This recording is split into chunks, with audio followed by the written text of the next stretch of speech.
often have you felt restricted to spiritual practices that often seem outdated and of little relevance in today's world?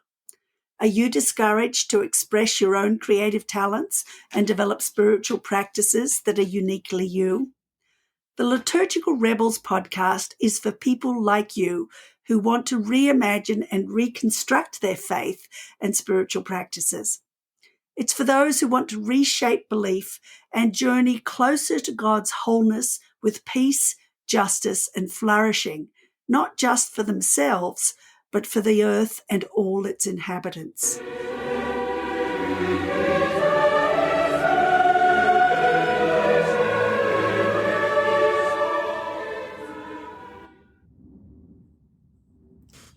In today's episode of Liturgical Rebels, we continue our series on Celtic Christian spirituality. In this episode, I will be in conversation with musician Jeff Johnson, a Celtic musician who lives on Camano Island just north of Seattle, but who works extensively around the world. In addition to his solo recordings, he has released many collaborations with the late Irish flautist Brian Dunning, inspired by Stephen Lorehead's novels The Pendragon Cycle, Byzantium, and The Song of Albion. His newest recording is Spinning on a Cosmic Dime, his fifth instrumental collaboration with guitarist Phil Keaggy. Jeff also leads a contemplative Christian worship service called Selah and has led numerous Selah pilgrimages to Scotland, Ireland, and Italy. Before Jeff and I begin our conversation, let's listen to his beautiful recording of the Jesus Prayer. Lord Jesus Christ, Son of God, have mercy on me, a sinner.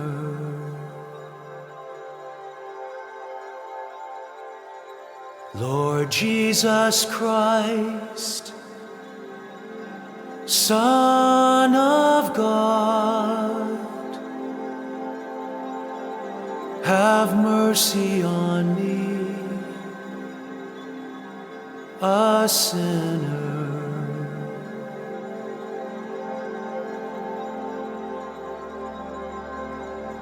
Lord Jesus Christ, Son of God, have mercy on me, a sinner.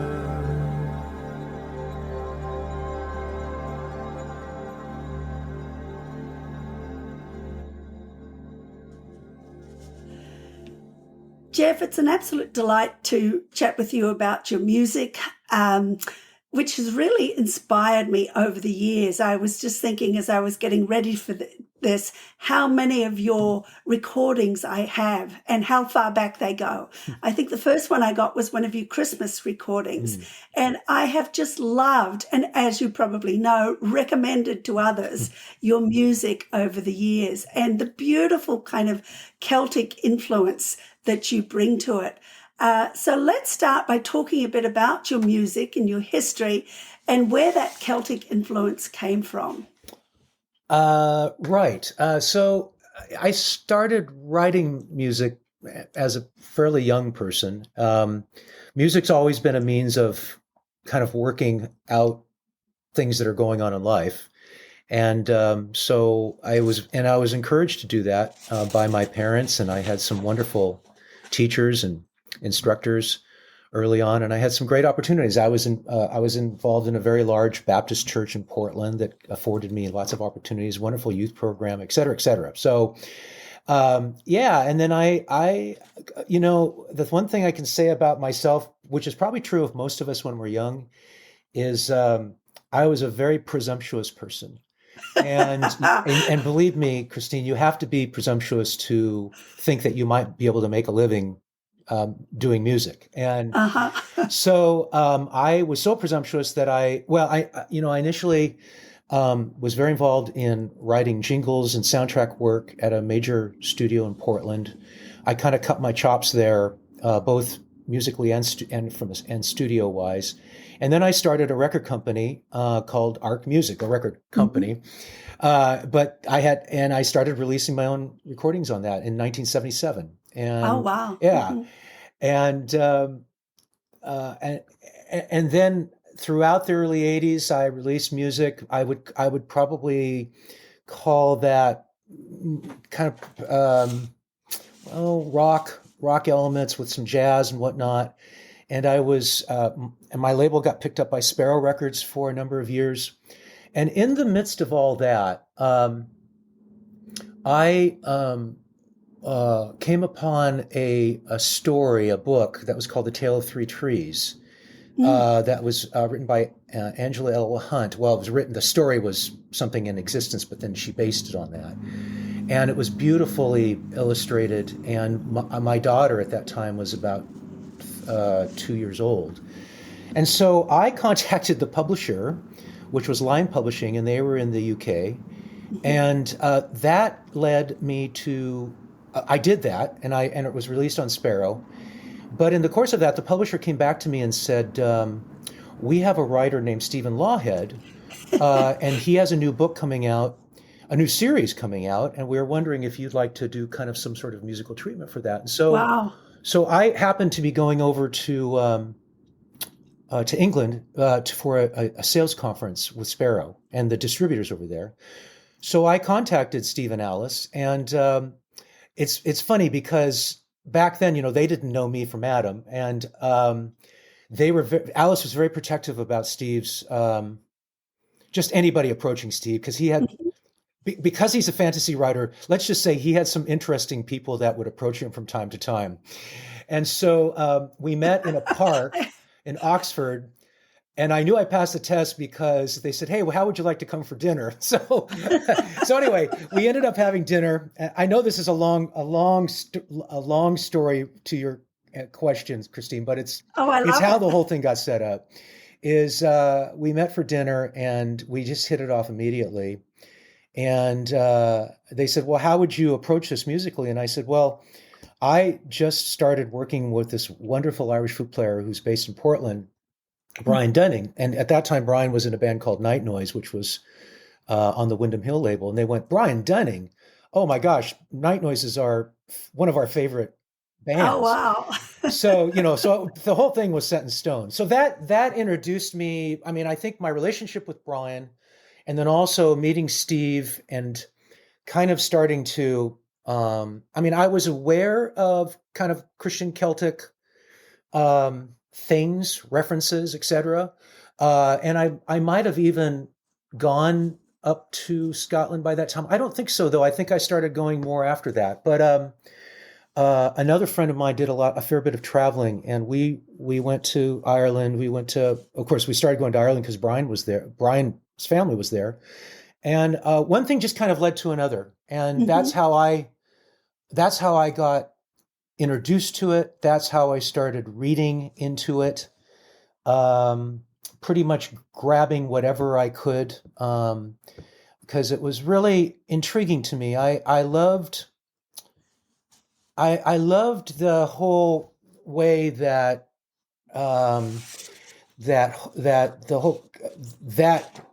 that Christian Celtic people, let's just call them that, how they placed their expression and their faith in their living. I mean, in their surroundings, in their living. Very much like you read the psalmist, in the Psalms. Yes. It's very much, there's allusions to various surroundings in the Psalms that place it where it is in Israel in the case. And same with the whole Celtic Christian expression. And I loved that. And I related to that, and I kind of lived in that, and I found it very inspirational musically. So, and of course, working with somebody like Brian, it just had that flavor from the get-go. you know. It kind of reminds me of the Celtic, the holy wanderings of the Celtic saints, who kind of, in a way, they set out on journeys where they didn't really know what they were doing or where they were going. And it sounds as though your journey into Celtic spirituality was a little bit like that. Yeah, there was definitely nothing calculated about it. As a matter of fact, it became a little bit more calculated later on as we got established in that genre. But yeah, so Steve's stories, the initial stories that we did music to was the what we call the Paradise War, the Albion trilogy and Song of Albion trilogy, and we did soundtracks for all three books. Soundtrack meaning we did songs that were kind of inspired from the stories of the books. Yeah. And then we did Byzantium, his story of Byzantium. We did Patrick. We did King Raven. And all of which I have. Yeah. And those were, that was really fun. And of course, Steve and Alice became very good friends of Susie's and mine. Matter of fact, they're coming here in a couple of weeks. Oh, lovely. And so I just kind of naturally fell into that. And then working with somebody like Brian, the sound was already there. I basically had to kind of just fit my own sound into his sound, and we kind of worked that way, truly in collaborative work. Oh, you certainly made a beautiful duo. I mean, I remember coming to one of the Selah services years ago that you and Brian did together. Yeah. And that you just flowed so well together, I think. Well, we did this record, Brian and I did this record with a wonderful violinist from Belfast named John Fitzpatrick and a guitarist named Tim Ellis. That was called A Quiet Knowing, Canticles for the Heart. And this was like just right 2000, 2001, somewhere right in there. I think that was the first one of yours that I came across. Yeah, and what that was is we got connected with Mrs. Billy Graham, Ruth Bell Graham, because a good friend of mine was her editor. And the idea came up, where would we do an album of instrumental versions of her favorite hymns. And so that's how A Quiet Knowing was born. And that actually kind of took off. And then we followed that up with A Quiet Knowing Christmas, which became, A Quiet Knowing Christmas became really successful because many of the songs on that album, Windham Hill licensed for their Celtic Christmas records and their Winter Solstice records. And we started touring quite a bit in the winter season Celtic Christmas back then. And so that was kind of a mainstay. That's probably what you got introduced to. That was how I got introduced, yes, definitely. And then I got the Stephen Lawhead ones. Right. But I love not just the Celtic influence, but the kind of originality in many ways, uniqueness that you bring to that kind of a heritage too. Yeah, well, that's that was the beauty of the collaboration, is that I had my background is Swedish, although it was the Vikings who settled Dublin, so there is some connection there. Yes, but yeah, so that was what was so interesting, and I think that was what made Brian's and my sound quite unique, is that we truly were collaborating, kind of bringing our own things to the table and our own contributions. And there was a tremendous, as in any good collaboration, there was a tremendous trust that we had musically from the get-go. And we were very different people, but we obviously we became really, really good friends, and we did a lot of stuff together. So, but yeah, there is a sound, it's not, and Brian would be, if he was in on this, of course he's not because he's passed, but he would say that we're not doing traditional Celtic music. We were doing contemporary Celtic music or modern Celtic music, because he had such a great respect for a traditional player. Traditional players in Ireland, they literally have memorized a canon of work of these many, many melodies and songs. And so that's why if you go into a session into a pub there, that's why they have just such a vast repertoire in their heads. I hadn't thought of that. Yeah. Yeah. Brian had a lot of those songs in his head, but Brian was just off the charts improvisational. And he he was really a jazz player. So he brought all that sensibility to our music as well. So, but it had a completely different sound than a traditional Celtic stuff did. Mm-hmm. Oh, yeah. And that was part of its appeal. Yeah. I mean, I love the traditional Celtic, but the originality that you brought was definitely part of its appeal as well. And the not just contemporary, but the contemplative kind of approach that you brought to it. Well, too. it kind of grew into, that, and that you mentioned the Selah service that you'd been to. Yes. So about the same time, we moved to Camano Island here. We've been here for 25 years now. So 1999 is when we moved here. And some good friends of ours were planting a church down in Mill Creek, about an hour from here.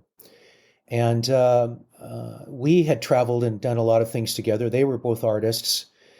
And we wanted to do, we wanted to try to create a contemplative service that kind of reflected our love of the Taizé service, of the whole Christian Celtic writing music that we had already kind of explored and fallen in love with, and then our kind of artistic sensibilities, but also incorporated traditional hymns as well as new modern instrumental things that I was writing.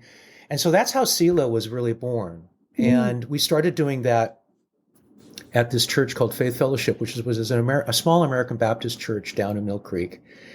Unfortunately, within about a year of starting that, my friend David, who was the pastor there, he died of colon cancer at 52 years old. No. So it was amazing, and amazing season. But that's how Selah was born. And Selah has continued, I've continued to lead that in various churches, including the little church that I attend here on Camano called St. Aidan's Episcopal Church, but in retreats and, various places, and even on pilgrimages and whatnot. So, but that's how Selah started. And so I started writing music that I felt would fit and enhance what we were doing in Selah. And so that music tended to be more reflective, more contemplative in nature. So, well, those services were beautiful. I mean, I have attended just a couple because they're usually at places I can't get to or at times that I can't get there. Right. But I indelibly imprinted on my memory is the one that you did for our Celtic retreat up on Camano Island, which would have been 15 years ago probably now. And it was just beautiful to do this service out in the midst of nature. Right. And it was a wonderful experience, I think, for everybody that was involved with that. And, I was so appreciative of you doing it, because knowing that you were such a well-known person in the music world, to have you do this for a group of 30 to 40 of us who were there at the time was just a very, very special experience in all kinds of ways. And well, that was interesting, Christine. I mean, well, first of all, man, I mean, how could I make an excuse? You're only about 5 minutes from my house. Come on. But I think that was really I think we did 2 or 3 actually, if I recall. I think it was 2 or 3. But what I loved about that was what you just said. They were in situ. They were in nature. They were in the beautiful property there amongst the trees. I didn't bring a keyboard or anything. We just did them a cappella. We had a little reference sheet, and the interesting thing is that I took that idea years later when I started getting involved in leading some of these Selah pilgrimages.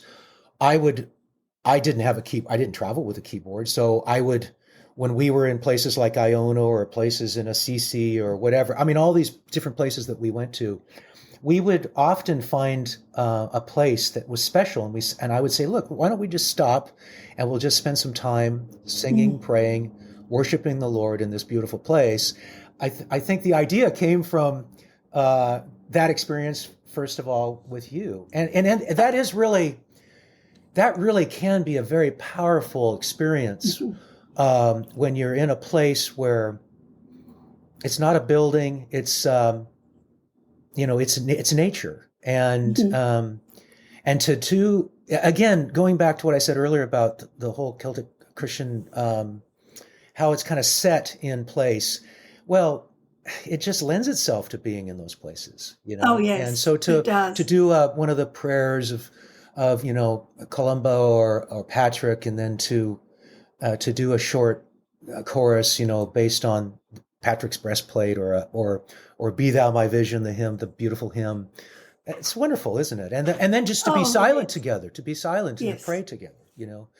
That is, I remember years ago, I was up visiting a friend in northern Scotland, and he had this, he still does, his name is Murray Watts. He has this arts foundation that's, they invite people to come into this castle, but like so many castles in Scotland, it's really just a big manor. But he literally took a ruin, and over the years they have refurbished it, it's restored it. I haven't been there recently, but I hear it's quite amazing. But early on, I went there, and he had already taken this kind of dungeon space down in what would have been a cellar, and it had like just a single window, and he put a little stained glass window in there with a Celtic cross, and he had candles everywhere. And it was a friend of mine and I visiting Murray, and then a parish priest who was retired, and the four of us went down there, and I think we just did the evening prayer from the Book of Common Prayer, which is a really short service. And we went through that, and we finished it. And I don't remember which one of us said it, but someone said, that's all it needs to be. It doesn't need to be anything more than that. You know, in other words, you know, it's great to go to a nice service with all the bells and whistles and stuff. But frankly, I'd much prefer something more simple like that, and in a situation like that, you know, and it doesn't have to be very complicated, you know. Oh, yeah. There's something very beautiful about that simplicity. I agree. Yeah. You mentioned that you don't just do Selah services, but you also do Selah pilgrimages. And I know you've been to Iona and Assisi and I think Holy Island. Tell us a bit about that. I mean, to be honest, I've been a little jealous as I've read about them and seen photos on Facebook and thought, I want to do that, when it hasn't worked. But yeah, tell us a bit about Well, that. I think I did about 6 or 7 of them over the course of a few years. I'm not doing any more. They're just so much work. And I love doing them. I love being with people. I love facilitating. I don't know if I'd say leading, but facilitating and being in situations where putting people in situations that I know are special situations because I've already been there and experienced them. And then to kind of give them enough for them to kind of just enjoy it and experience it themselves. The idea was begun by a friend of mine named Sean Small, who has this travel organization, nonprofit called Wonder Voyage. And Sean was a big fan of my music, and his daughter married one of Steve and Alice's sons. And so I was at their wedding in Texas. And so Sean approached me in the course of all that, you know, celebrating, and said, hey, how would you like to do a Selah pilgrimage with us? And so that's how it all started.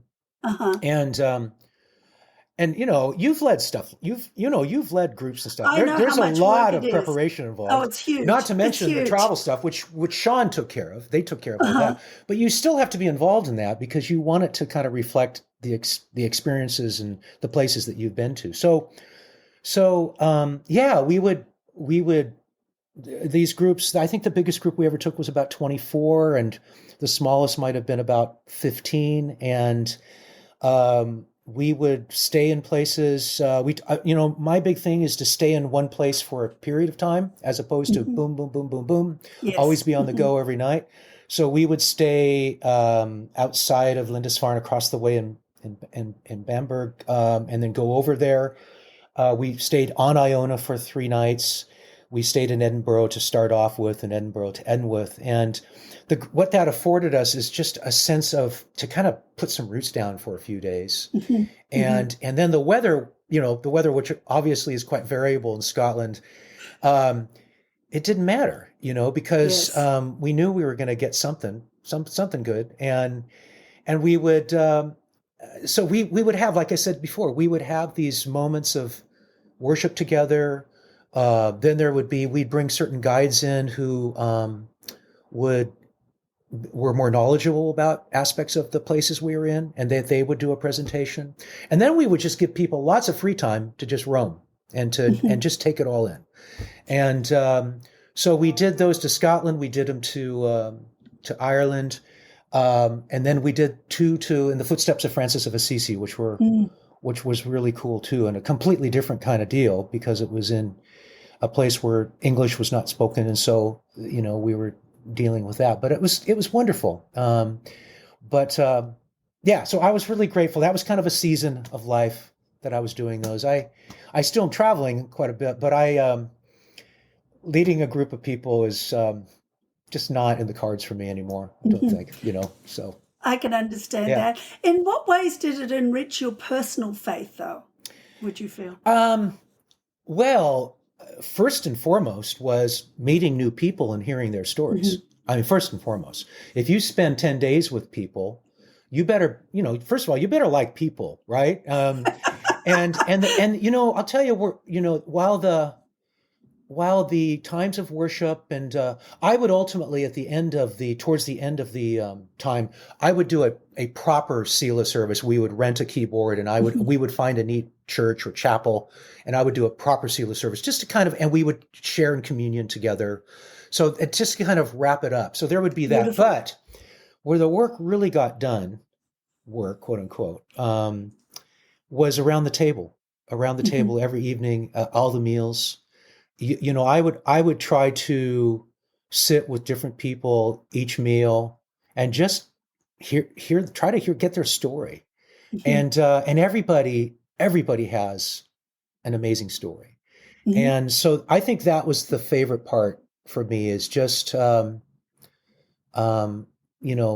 around and then kind of drawing people into inviting them to participate, like say, hey, Christine, would you read this prayer? Or so-and-so, would you read this scripture? Just bringing everybody in, trying to bring everybody in. And by the time you were done, you had this group of people that many of which did not know each other at the beginning, but they had shared this common experience of pilgrimage together, which probably was really not only meaningful at the time, but has been really meaningful in their life since. So yes. That's great. Yes, those kind of experiences kind of have an indelible and lasting impact on one's life, I think. Yeah, well, I mean, and I've always thought of pilgrimage. I mean, I think of life as pilgrimage, but when you go on pilgrimage, it's like an opportunity to kind of put into play more intentionally what you're kind of thinking in terms of your life.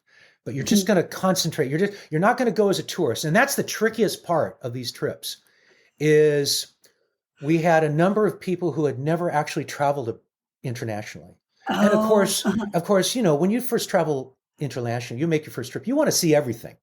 And these trips aren't really about seeing everything, No. So we would say, look, either before or after your trip, this part of your trip, do that. But this part, you're going to see some really neat things, but you're not going to see everything, because that's not the point. We're not trying to show you everything. And but that intentionality, and to be able to travel as a pilgrim as best you can, everybody is kind of in a different place in the way they're approaching the idea of pilgrimage. You have some people who are super prepared, who are just they can't wait to have some time on their own. And then you have people who just need guidance, and so you give them ideas, and yeah, lovely. It's wonderful to see how each person, irregardless of their preparation, irregardless of where they're at in their faith, whatever, just how wonderful it can be to be able to get away from your surroundings into a place where, it's all new. Yep. I think great. It's great. Yeah. Now, getting back to your music, you have had a more recent, I could talk about this pilgrimage aspect forever. Yeah, I know you. But I just want to talk about, your more recent collaboration with Phil Keaggy. And I understand that you have out a new album, or on its way out. It's just coming. It's just coming out. As a matter of fact, here it is. Here's the CD. We actually did a CD of this record because Oh, wow. we don't do a lot of CDs of all the... This is audio only, but maybe you can send us an image of the cover Sure, so that we can share that with people. Yeah, I'd be glad to. But a number of years ago, I met Phil. I used to listen to Phil Keaggy's instrumental music back in the mid 80s. Me too. And I was doing music, but I was also doing a lot of stained glass work. And so I would be in my stained glass little studio and I would listen to music. And some of the music I listened to was, I loved Phil's Mastering Musician. I think it's a classic, absolutely classic instrumental across the board on all genres of contemporary instrumental music. I think it's a classic recording. And if you had told me back then that someday I would be doing albums with Phil, I would have thought you're crazy. But Phil and I met for the first time at a youth specialties event, which was a big youth ministries organization. And they put on these big conventions for youth pastors, resource conventions. And Phil was a featured artist, and I happened to be a featured artist with my Celtic trio. And I want to tell you this story because it's really kind of how Phil and I, it was just really amazing where one of the people who led youth specialties said, "Have you ever met Phil?" And I said, "No." I said, "Well, let's go watch his concert and then I'll introduce you to him afterwards." So we did that. And of course, Phil was amazing. And we went to the little dressing room afterwards and Phil's down on the ground. And now Phil's pretty short as it is. He's very short too. So, and I'm pretty tall. So I'm kind of towering over Phil as he's putting his guitar stuff away. And he's kind of looking up and my friend says, "Well, Phil, I want to introduce you to Jeff Johnson." And I said, "Phil, it's so great to meet you." I told him, I said, your Mastering Musician it's a classic recording as far as I'm concerned. And he stands up and he looks at me. He says, "Are you the Jeff Johnson that did the Inner Voices album with David Friesen, the jazz bass player, David Friesen?" I go, "Yeah." He says, "I just got to tell you something." He says, "I tour a lot. And there was a time where I was so burnt out that I would come home from tours and I would lay on the ground in my living room with headphones on. And I would listen to that album over and over and over again, just to kind of settle me." I went, wow. So that was kind of this immediate thing that we had. And then I'm not going to go into all the details, but we did some things together at Laity Lodge, which is this wonderful Christian retreat center in Texas. And both of our wives were there. We spent time, the couples spent time with one another. We just really had a great time. And right before we said goodbye, one of us said, "Hey, it would be fun to make some music sometime." And so I said, "Okay." And when I got home, I created kind of like an instrumental thing, and then I sent it to Phil. And then he added some stuff, and he sent it back. And then I added some things, and I sent it to him. And then he sent it back to me, and then I mixed it, and we had this really cool song. What a beautiful collaboration. Well, so then he said, "Well, let's do another one." So we did that. And after the third one, I said, "So are we making an album here?" And he said, "Yeah, let's make an album." So there's no pressure. It was, we're going to put it on my record label. There was nothing, there was no external anything at all. And we just sent tracks back and forth, back and forth, back and forth. And we ended up, that was the first record called Frio Suite. And we have done every single album that way. We have never been in the same room. We've always just sent stuff back and forth. And so the new album called Spinning on a Cosmic Dime is our fifth. It's a great name, actually. Well, I'll tell you the background of the name in a second, but it's our fifth studio recording. And, over the years, I mean, the Frio Suite was made in 2009. So that's how long we've been collaborating, for 15 years. And, when you collaborate that way, there are times when you kind of have some, shall we say, difference of opinions, right? And yet we have worked through those, and there's such a trust between us now that this last record, we were actually feeling guilty because it came together It literally just came together so quickly. It was weird, you know. It was wonderful, really, and we love it. And that the title. Normally, we have a theme that we kind of start an idea. So Frio Suite was from our time on the Frio River, which Lady Lodge is on the Frio River, and then the next record was Water Sky, which was kind of also very Frio River-esque. Mm-hmm. Yes. And then we did this record called Cappadocia, which I had been to Turkey and to Cappadocia. And I started sending Phil these images, and we said, well, let's make a music kind of around that. And so that's kind of the backdrop of that. And then I had been to Ravenna, which is this place in Italy, on the coast of Italy, that has all of probably the greatest mosaics in the world. And I started sending Phil those, and we said, well, let's do Ravenna. So we did Ravenna. So there's always been a sense of place. Well, this new record, we started making the music, and we didn't really have any theme. So we kind of had a sense of, well, let's just think in terms of the idea of wonder. Okay, so we kind of went with that. That was just kind of a backdrop, right? But in the midst of all that, my 2-year-old granddaughter had a medical condition, a very serious medical condition, come up, and that she had to go to Children's Hospital here in Seattle and have a major surgery, which, thank God, it went great, and she's doing great now. She'll be 4 in September. But in the midst of that, I was talking to a person, and I said to him about this whole thing with my granddaughter, and I said, sometimes you just feel like you're spinning on a cosmic dime, and it just came out like that. Uh-huh. And I thought, wow, that's a really cool name for an album.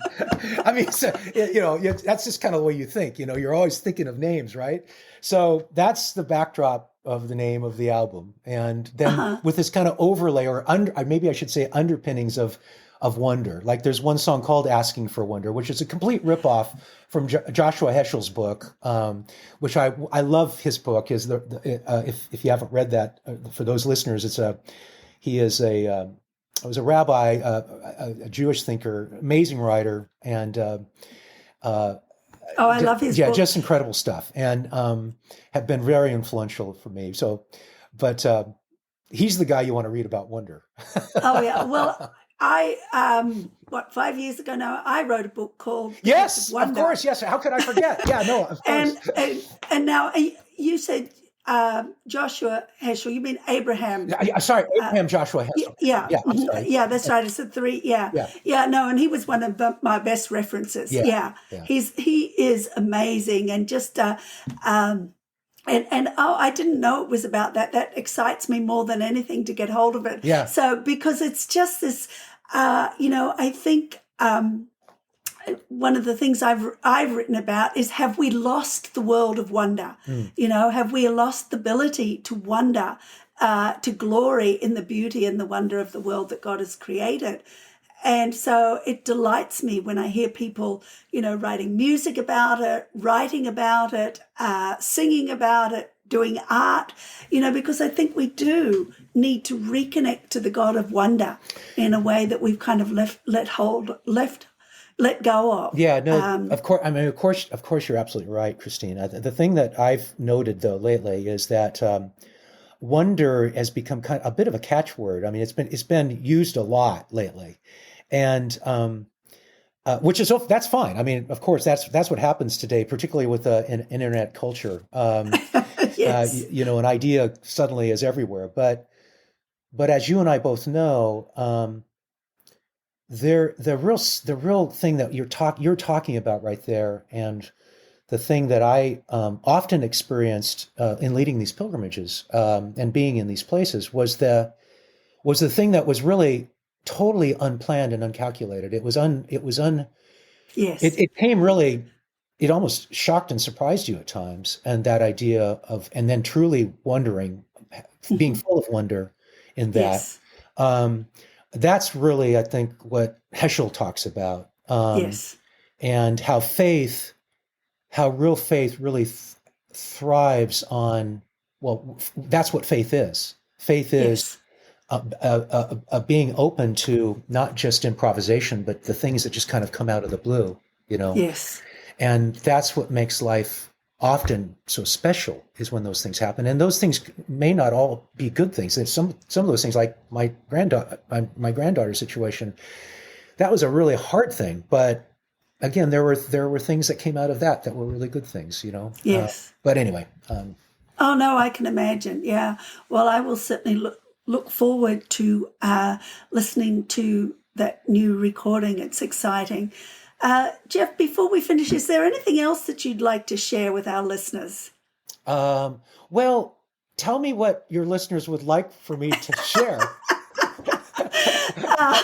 Well, I mean, what would be something that you think would be worth sharing? Well, I think that people are probably interested in all that you've shared about your music, the connection to the Celtic, and I think particularly ending with some talking about wonder.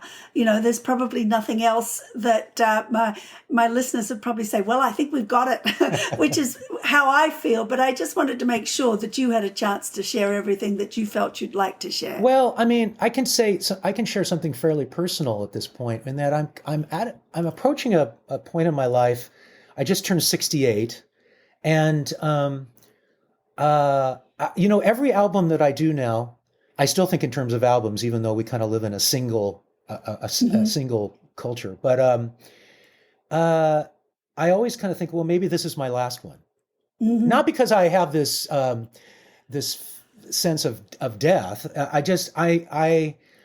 I've always looked at a new project as kind of climbing a mountain. So that, you climb the mountain, you get the view of the experience of creating the music, and then you come down the mountain. And as you come down the mountain, in my life, there's always been a peak in the distance. But these days, there's never a peak in the distance. And I think what I have struggled with, and what I've prayed a lot about and thought a lot about, and I've sought a lot of counsel about, is stopping from defining the significance of my life by what I create, even though that's important.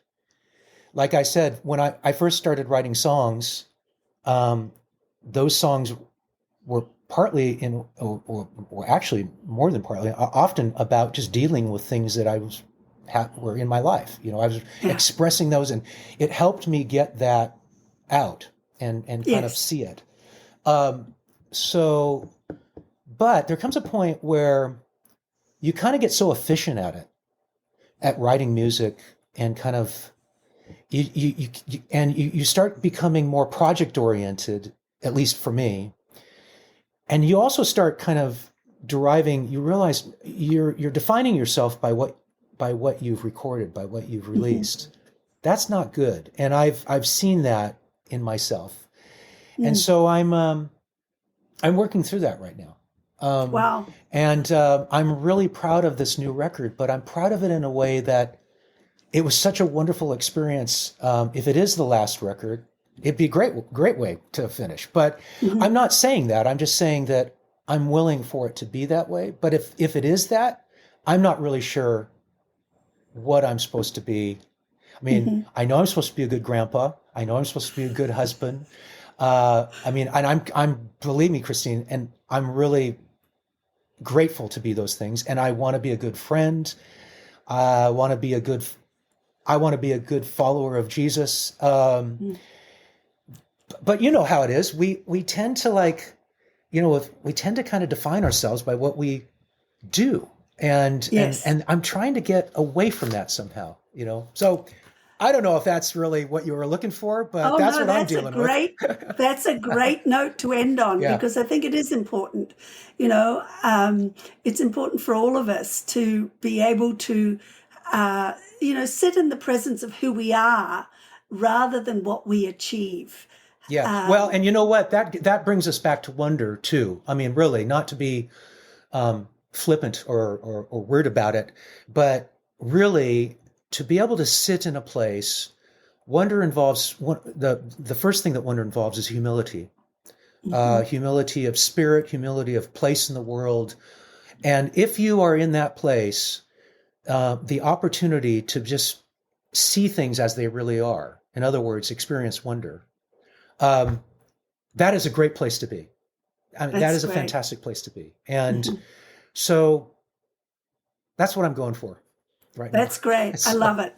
I love it. Thank you so much, Jeff. This has just been wonderful. I've really enjoyed it. Thank you. You're welcome. Today I have been in conversation with Jeff Johnson, a musician from Camano Island, Washington, known for his Celtic-influenced music. He shared his journey in the development of his music and how he was drawn to the Celtic Christian expression. He talked about his collaborations with other artists, including fantasy writer Stephen Lawhead and musician Phil Keaggy. Their latest album is Spinning on a Cosmic Dime.